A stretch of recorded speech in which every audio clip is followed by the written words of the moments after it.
Well, hi again. This is Tim Donner with another edition of LNTV. Have you heard of sanctuary cities? Well, sanctuary counties are exploding in Virginia, and they're not about protecting illegal immigrants, but the right to keep and bear arms for those in the Old Dominion. The resolutions passed in these counties are meant to rebuke the pre-filed bills Governor Northam and his hyper-aggressive anti-gun allies wish to enact in the new year. The list of counties and independent cities passing resolutions is adding up so quickly, it's hard to get an accurate number. At least 40 have done so between election time and this report. LN's legal affairs editor Scott Cosenza was at a county board of supervisors meeting last night. What do the resolutions say, Scott? I'm still recovering, Tim, from the multi-hour experience at the county board of supervisors. The resolutions typically in these counties include directing any elected official or county employees to not cooperate with state or federal authorities in taking guns away from otherwise law-abiding people. Do these resolutions have legal teeth? Do they have the force of law behind them?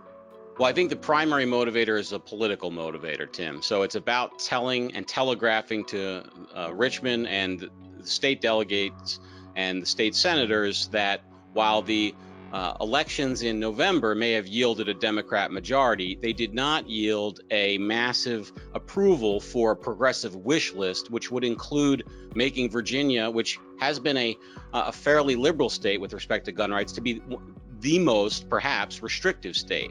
Now, that said, there is some legal teeth there. For instance, with cooperation, there are funding issues involved, but that's, I think, not the right way to look at it. It is a political move more than something which I think citizens can rely on for legal protection.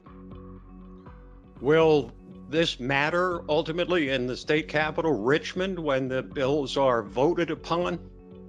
Tim, I interviewed Philip Van Cleve, who is the head of the Virginia Citizens Defense League, the leading state-level gun policy rights group, probably nationally, but also in Virginia. And he told me that he thought that all we needed was two Democrats to kind of see the light and recognize that the package of gun control bills, and if people don't know, Governor Northam convened a special session of the Virginia legislature for the sole purpose this year of enacting massive new gun control laws. That was not a successful effort on his part, and so they're going to he and the other vehement gun grabbers are going to try again in the coming year, and they only need a little bit of resistance from within the Democrat Party to mount an effective barrier against this challenge. And the mood seemed hopeful among both Mr. Van Cleve and gun owners that I spoke with at the meeting last night.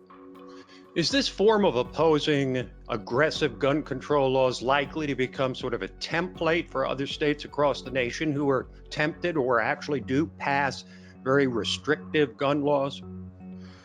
Well, I don't know, Tim. Maybe we'll see if it's successful in the new year in the legislature, and that might be our guide. Okay, thank you, Scott. Thanks, Tim. Scott Cosenza, LibertyNation.com legal affairs editor. Read his stuff. He is a legal eagle. Hi, folks. Lisa K. Donner here, editor-in-chief of LibertyNation.com. We hope you enjoyed watching this video, maybe even learned a thing or two. If so, please take a moment and subscribe to our YouTube channel right down there in the corner. Thanks so much.